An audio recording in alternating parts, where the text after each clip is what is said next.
국내 치매 환자가 무려 100만 명에 육박할 것으로 확인됐습니다.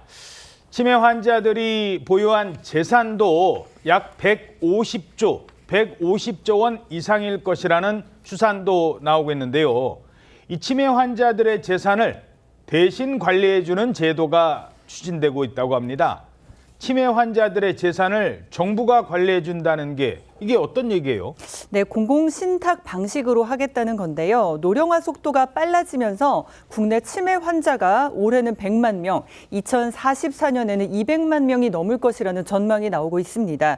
그리고 정부 전수조사에 따르면 2023년 기준으로 고령 치매 환자가 보유한 자산이 154조 원 규모로 지금 추산이 되고요. 2050년쯤이 되면 자산 규모도 3배가 넘는 488조 원까지 늘어날 것이라는 추산이 나옵니다. 그런데 치매를 앓는 어르신들은 의사결정 능력이 떨어지고 간단한 계산도 어렵잖아요.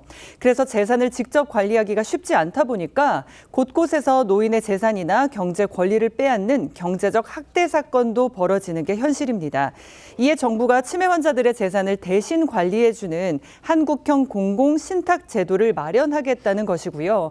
오는 4월부터 국민연금공단이 고령 치매 환자의 재산 관리를 지원할 예정입니다. 자, 치매에 걸린 어르신들은 요양보호사 또는 간병인 이런 분들이 주로 옆에 있잖아요. 얘기도 많이 합니다. 내가 가진 게 뭔지 얘기하셨다가 까먹기도 하고. 자, 이른바 치매머니라고 불리는 치매 환자들의 재산을 정부가 지켜주겠다는 건데 실제로 비슷한 피해 사례가 꽤 많이 발생하고 있다고요? 네, 꽤 많아서 뉴스에도 관련 사건들이 반복적으로 등장하고 있는데 예를 들어서 간병인, 가사도우미, 이웃 이런 사람들이 치매 어르신의 재산을 가로채는 경우도 있고 아니면 혼인이나 입적을 해서 증여나 상속을 노릴 때도 있습니다. 아예 혼인을 하고. 그렇습니다. 최근에도 당신과 결혼해서 평생 보살펴주겠다라고 하면서 치매 환자에게서 상가를 빼앗은 60대 식당 여주인이 징역형을 선고받기도 했었습니다. 예. 이외에도 실버타운에서 독신 어르신이 돌아가신 뒤에 그를 돌보던 요양보호사나 간병인이 통장과 현금을 가지고 잠적해버리는 이런 사건도 있었는데 이 치매 어르신의 자녀가 없거나 아니면 이사나 친인척들이 해외에 살 경우에 이게 관심이 소홀한 틈을 타서 범죄의 표적이 되는 경우가 있는 것 같습니다. 자, 치매 환자 3명 가운데 1명이 이 재정적인 학대 또는 사기를 당한 적이 있다. 이런 조사 결과도 있다고 합니다.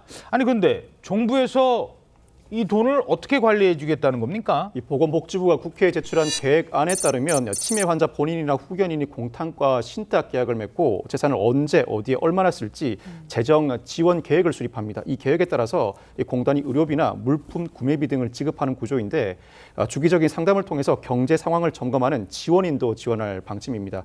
그렇지만 신탁 대상 범위가 과제라는 지적이 나오고 있는데 부동산이나 주식 등은 빼고 현금에 한정될 가능성이 상당히 높습니다. 그 이유는 국민연금공단이 복잡한 계약관계 등을 모두 관리하기가 상당히 어렵기 때문인데 사실 고령층 자산의 상당 부분이 부동산에 묶인 상황을 고려하면 신탁의 자체가 퇴색될 거라는 지적도 나오고 있습니다. 또한 노인들이 평생 모은 돈을 가족이 아닌 제3자에게 맡긴다는 것 자체에 거부감을 느끼고 있어서 이를 극복해내야 하는데 복지부는 이르면 다음 주 구체적인 시행 방안을 발표할 예정입니다.